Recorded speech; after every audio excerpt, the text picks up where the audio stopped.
My name is Ansur Adams.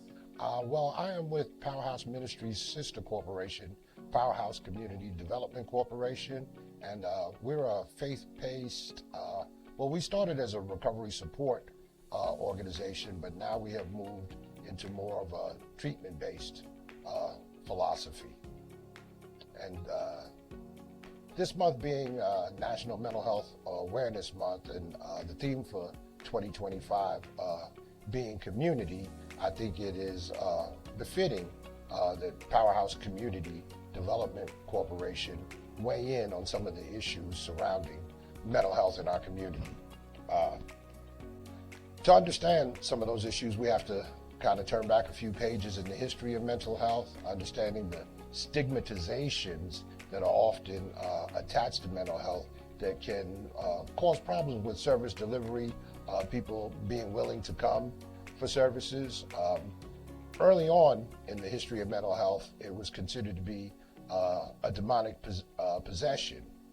From there, I think it was Hippocrates who said that it was a disorder of the blood, and they had practices like bloodletting to let some blood out to get rid of the mental health issues. And of course, that did not work.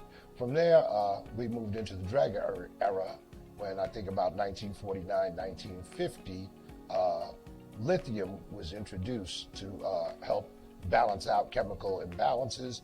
And then we began to see asylums or mental health hospitals spring up all around the country along the lines of the Kirkbride facility, which was kind of the blueprint for what mental health should look like.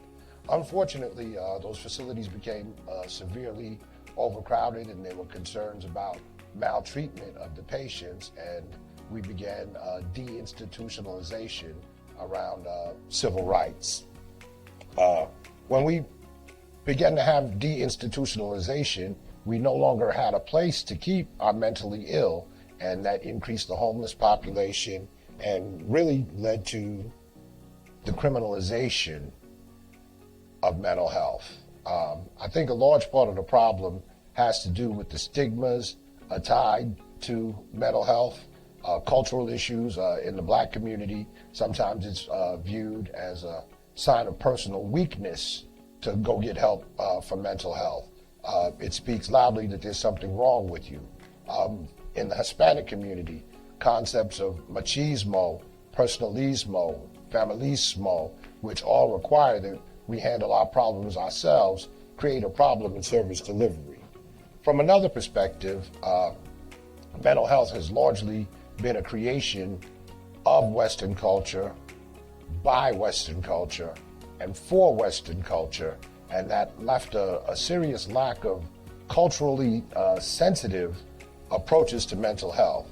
Not to mention the history of Black people through slavery, Jim Crow, the civil rights era, created a distrust of the public in general. So Black people don't tend to want to go to talk to the white doctor about their mental health issues for fears of, being incarcerated, further marginalized, and things along those lines. Unfortunately, jails have become the de facto mental health institutions in our society now. 44% of all the inmates in jail have mental health issues. 37% of all the people in federal or state prisons have mental health issues. Probably less than 50% of those ever get treated for those mental health issues. Powerhouse Community Development Corporation began in recovery support, usually dealing with people who had addiction issues.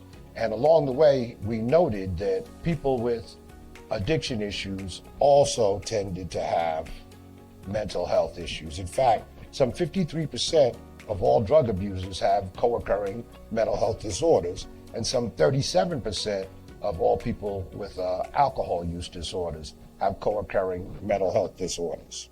Bearing this in mind, we've leaned into a more of a mental health approach, or at least addressing those underlying issues, because the addiction model of the disease model of addiction often dictates addiction as a disease, but we found that you can treat the disease of addiction and not treat the underlying issues and discover that the addiction was truly not a disease, but a symptom of a co-occurring mental health disorder that has to be addressed in order for us to obliterate the addiction. As a faith-based organization, God operates heavily in all that we do, even on the PCDC side. Powerhouse's success rate in dealing with individuals who are suffering with addiction has been nothing less than phenomenal. We have managed to help people successfully reintegrate into the community, understand the connection between their addiction and their mental health disorders, and begin to address both their mental health and addiction disorders. If you or someone you know is suffering from a mental health disorder, please do not be discouraged. Do not let stigmatizations regarding mental health stop you from seeking the help that you need, because with the proper treatment and the proper guidance, you too can reintegrate successfully and overcome your mental health issues.